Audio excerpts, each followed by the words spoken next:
Amulungu, Ibu, Aryo, Saha, Pinaunas, Nare, Yirmu, Irmu, Tabia, Tabia Buka, Walak, Buri-buri, Wainambe, Nayaglas, Wah. Papua selalu penuh dengan kekerasan yang tak pernah reda. Konflik atas kepentingan sumber daya alam dan konflik ideologi selama 60 tahun sesudah Indonesia aneksasi Papua. Konflik perusahaan dengan masyarakat sipil terus terjadi. Hal ini menyebabkan rakyat Papua sebagai pemilik hak wilayah terus korban dalam melakukan pembelahan atas hak-haknya. Konflik PT Freeport dan masyarakat adat Amome telah berlangsung secara bertahun-tahun. Freeport terus melakukan eksploitasi Gunung Nemangkawi tanpa menguntungkan pemilik hak wilayah. Maka pemilik wilayah melakukan perlawanan agar mendapatkan hak mereka semestinya. Namun realitas berbeda yang dihadapi oleh masyarakat setempat ketika melakukan protes secara damai diperhadapkan dengan moncong senjata. Bahkan yang meninggal akibat perusahaan menggunakan kekuatan aparat secara berlebihan. Eksploitasi PT Freeport di Gunung Nemangkawi selama 40 tahun telah mendapatkan keuntungan besar karena hasil olahnya tidak hanya emas tetapi uranium, nikel lainnya. Hal tersebut tidak mengubah nasib pemilik hak wilayah suku Amome dan Kamoro. Justru kehidupan mereka dalam penderitaan di atas emasnya. Negara yang memiliki saham pun tidak peduli atas nasib masyarakat Papua. Sedangkan peran negara Republik Indonesia luput dari perhatian, padahal banyak pelanggaran HAM. Hadirnya PT Freeport di Timika Papua telah menyimpan berbagai trauma di dalam benak masyarakat Papua. Sangat sensitif atas kebijakan negara sebab mempunyai pengalaman masa lalu yang buruk. Setiap investasi yang masuk di Papua, hal yang sama dihadapi rakyat Papua di Intan Jaya, di mana perusahaan PT Antam dan PT Inalum berencana melakukan operasi tambang emas Blok Wabu, di mana rakyat pemilik wilayah terus melakukan penolakan atas tanah adatnya. Kenapa rakyat Papua menolak penambangan emas Blok Wabu di Intan Jaya? Blok Wabu sendiri merupakan daerah pegunungan yang disebut-sebut memiliki kandungan emas cukup besar. Lokasi ini sebenarnya berada tak jauh dari area tambang milik PT Freeport Indonesia. Di Kabupaten Intan Jaya, Blok Wabu sebenarnya sempat masuk dalam area konsentrasi PT Freeport Indonesia. Tepatnya sebagai bagian dari Blok B dalam kontrak karya yang dilakukan perusahaan tersebut sejak 1991 atau di era Orde Baru. Perusahaan anggota Holding Mine ID ini melepas Blok Wabu. Alasannya karena Freeport Indonesia ingin fokus menggarap tambang Cresbeck Papua. Pemerintah baru secara resmi menyatakan hal tersebut dalam izin usaha pertambangan khusus atau IUPK pada 21 Desember 2018. Pada IUPK Freeport Indonesia yang diterbitkan pemerintah menyatakan bahwa wilayah tambang perusahaan hanya sekitar 9.900 hektar yang dulu dikenal dengan Blok A, sehingga Blok B atau Blok Wabu dan lagi masuk ke kawasan Freeport Indonesia. Dari hasil kajian cepat Indonesia Bersikap dapat ditemukan bahwa pada 22 September 2020 Menteri BUMN bersurat ke Menteri ESDM agar memberikan pengelolaan Blok Wabu kepada PT Antam. Tak lama kemudian, Direktur Holding BUMN Tambang Mining ID juga menyatakan jika Gubernur Papua meminta penambangan Blok Wabu dilakukan dengan melibatkan BUMN. Hal itu diperkuat dengan keberadaan salinan surat bertanda tangan Gubernur Papua nomor 540 garis miring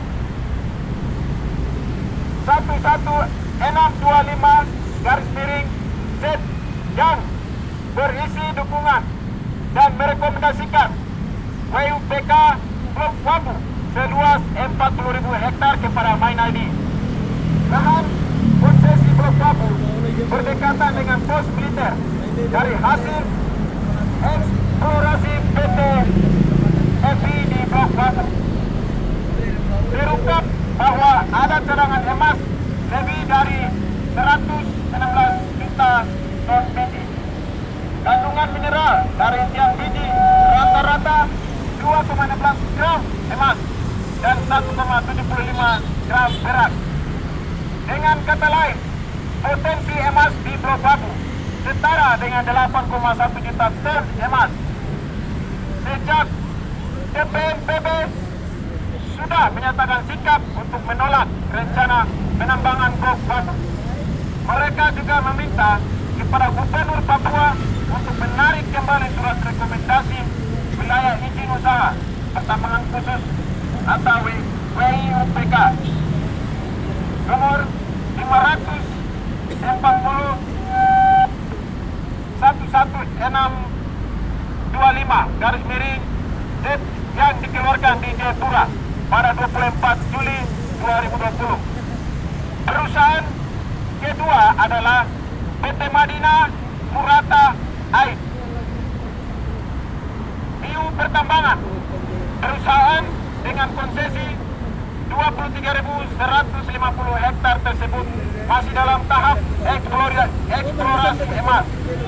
Sebelumnya, perusahaan ini dimiliki oleh orang yaitu Haji Dasril dan Haji Asun.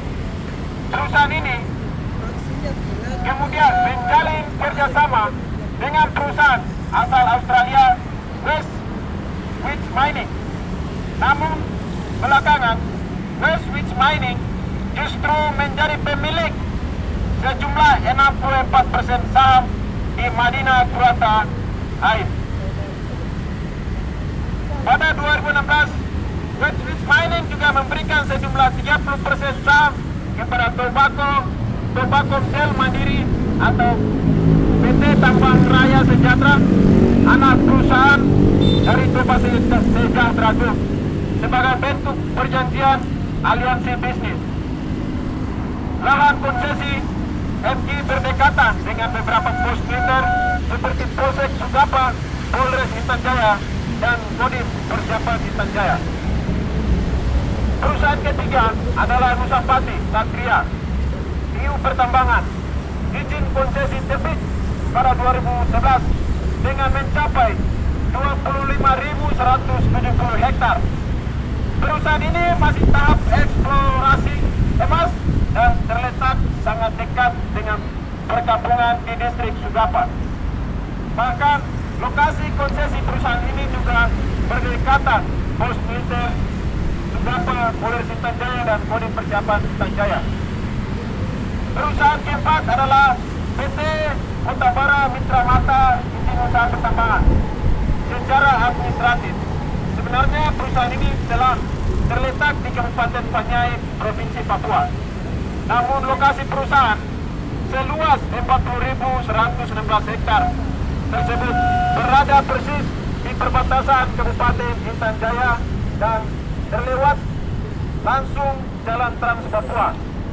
Izin PT Otabara Mitra Tama terbit pada 2010 melalui keputusan Bupati Panyai nomor 017. Melihat kadar emas tersebut melirik perhatian pemerintah Indonesia, melalui Kementerian SDM untuk mengambil ahli perusahaan oligarki PT Aneka Tambang atau PT Antam sedang mengincar pengelolaan gunung emas Blok Wabu dengan potensi cadangan emas dari Blok Wabu Papua bernilai hingga 14 miliar US dollar atau sekitar Rp 207,2 triliun. Dua perusahaan lainnya, yakni PT Freeport Indonesia PTB dan Madinah Kurata IFC, disinyalir mempunyai hubungan dengan aparat militer. Pada kasus MK, kajian cepat ini mencatat bahwa terdapat paling tidak 3 nama aparat yang bersinggung dengan perusahaan tersebut, yakni Purnawirawan Polisi Rudiart Tampu Bolon atau RT, Purnawirawan TNI Paulus Prananto, dan Purnawirawan TNI yang kini menjadi Menteri Koordinator Bidang Kemaritiman dan Investasi, Menko Marves Luhut Binsar Panjaitan. Rudiart Tampu Bolon RT merupakan komisaris kepemimpinan dan pengalaman RT cukup berhasil menavigasi jalur menuju dimulainya operasi angkasa aviation. Juga mendapat 20% kepemilikan saham di PT Madinah Kurata AI. Dalam River Gold Project, Westwich Mining juga membagi sejumlah 30% saham kepada PT Tobacco Del Mandiri. Presiden Direktur TDM ialah Purnawirawan TNI Paulus Prananto. Di sebuah terbitannya, Westwich Mining jelas menyebut bahwa Tobacco Del Mandiri bertanggung jawab terkait izin kehutanan dan terkait keamanan akses ke lokasi proyek.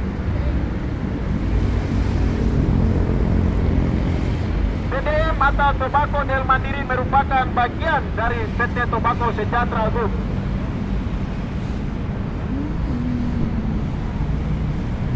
Pemilik saham minoritas Toba Sejahtera adalah Purnawirawan TNI Luhut Binsar Panjaitan. Dua Purnawirawan TNI yang terkait dengan perusahaan MK, Paulus Prananto dan Luhut Binsar Panjaitan, merupakan anggota tim relawan Bravo 5 pemenangan Presiden Jokowi pada 2014 dan 2019. Pada kasus rencana tambang emas di Blok Wabu, kajian cepat ini mencatat terdapat 5 aparat militer TNI Polri. Kelima nama tersebut berasal dari 3 nama entitas perusahaan yang berbeda, tetapi masih satu naungan di bawah holding perusahaan tambang Indonesia, yaitu Main ID. Dalam entitas PT FI sebagai perusahaan pemilik konsesi sebelumnya di Blok Wabu, ada nama Purnawirawan TNI Hinsa Siburian atau yang disingkat HS sebagai komisaris PT FI. Pada 2015 sampai 2017, HS merupakan tim relawan Cakra 19 pemenangan Presiden Jokowi pada 2019. Perusahaan yang ditunjuk untuk menggarap bahan konsesi PT FI Blok Wabu yang dikembalikan ke pemerintah Indonesia adalah PT Antam. Dalam kajian cepat mencatat ada 2 nama aparat militer di Antam, yakni Purnawirawan TNI Agus Surya Bakti dan Komisaris Jenderal Polisi Bambang Surnawibowo. Di Antam, Agus Surya Bakti menjabat sebagai komisaris utama, sementara Bambang Surnawibowo merupakan komisaris. Di samping itu, Bambang Surnawibowo juga tercatat masih aktif menjabat sebagai sekretaris utama Badan Intelijen Nasional. Sementara di tubuh permainan ini ada nama Purnawirawan TNI Doni Monardo sebagai komisaris utama dan Purnawirawan Muhammad Munir sebagai komisaris independen. Sampai saat ini Muhammad Munir juga tercatat berkiprah sebagai Ketua Dewan Analisis Strategis Badan Intelijen Negara. Keberadaan Purnawirawan dan anggota aktif militer TNI Polri di perusahaan merupakan bisnis militer kaki dua. Karena itu sulit untuk tidak menduga bahwa ada kepentingan ekonomi di balik serangkaian operasi militer ilegal di Intan Jaya. Nama-nama aparat militer yang muncul pun tidak sembarangan. Beberapa terdidik di kesatuan Kopassus yang terkenal cukup elit di tubuh TNI. Beberapa punya latar belakang atau pengalaman di Badan Intelijen Negara. Ada pula yang setelah purna tugas berkiprah di dunia politik dengan menjadi tim pemenangan presiden yang berkuasa saat ini, Joko Widodo. Dengan demikian, dapat dikatakan bahwa sebuah kebetulan mereka duduk di berbagai posisi penting di perusahaan-perusahaan tersebut. Besar kemungkinan mereka dipersiapkan untuk mengamankan dan memastikan kepentingan ekonomi di balik serangkaian badai kekerasan negara di Intan Jaya. Hal ini sesuai dengan alasan yang disampaikan Menteri BUMN Erick Thohir ketika ditanya alasan menempatkan banyak aparat di BUMN, terutama yang berbasis industri pertambangan. Erick menjelaskan, di pertambangan kadang ada konflik, baik namanya soal tanah, baik namanya perizinan yang tumpang tindih, ada juga isu sosial pada masyarakat kita. Misalnya pada kasus pengiriman ratusan pasukan tambahan Polri ke Papua pada 8 Maret sampai dengan 6 September 2021. Alasan pengiriman tersebut sangat spesifik karena pengamanan objek vital PT Freeport Indonesia. Tampaknya alasan keamanan pula yang menjadi dasar mengapa Westwich Mining menempatkan Insar Siburian sebagai komisaris. Bagaimanapun, Insar merupakan mantan Pangdam 17 Cendrawasih. Dia sangat paham isu keamanan di tanah Papua. Apalagi mantan Panglima Komandan Gubernur Gabungan Wilayah Pertahanan Pembangunan 3 yang meliputi wilayah Maluku dan Papua. Ganip Warsito adalah rekan Insar di Akademi Militer Angkatan 1986. Keamanan Angkatan Pendidikan potensial membuat kedekatan dan koordinasi dapat terbangun lebih baik. Pembangunan 3 merupakan satuan komando utama operasi, sebuah satuan baru yang langsung berada di bawah komando Panglima TNI. Satuan ini nyaris menjadi juru bicara terkait konflik kekerasan di tanah Papua, termasuk sekitaran konsesi PT FI.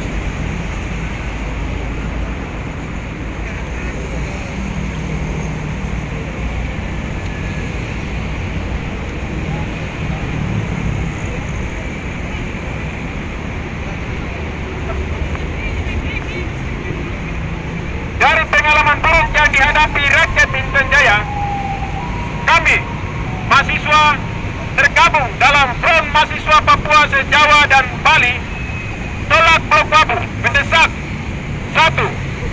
Dengan tegas menolak segala bentuk pembahasan terkait penambangan emas Blok Wabu di Intan Jaya, Papua. 2. Mendesak Gubernur Papua Lukas NMB segera mencabut rekomendasi SK nomor 560/1162 yang ditunjukkan kepada Direktur Utama Mining Indonesia atau MIND. 3. Luhut Binsar Panjaitan bertanggung jawab atas kematian masyarakat sipil yang berjatuhan di Intan Jaya demi kepentingan operasi tambang Blok Wabu. 4. Hentikan menggunakan aparat militer berlebihan demi kepentingan keamanan bisnis tambang Blok Wabu.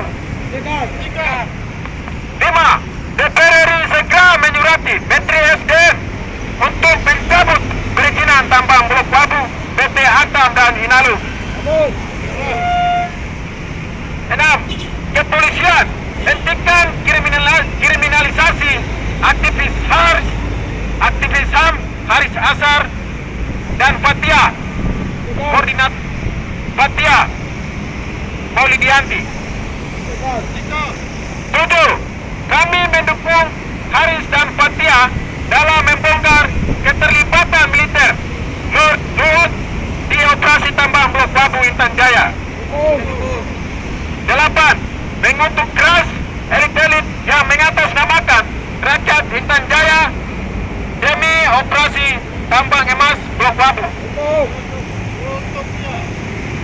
Bupati Paniai Timika, kami menolak dengan tegas pertemuan audiensi yang akan diselenggarakan di Jakarta pada Rabu 9 Februari 2020 yang sudah ditunda dalam waktu selanjutnya.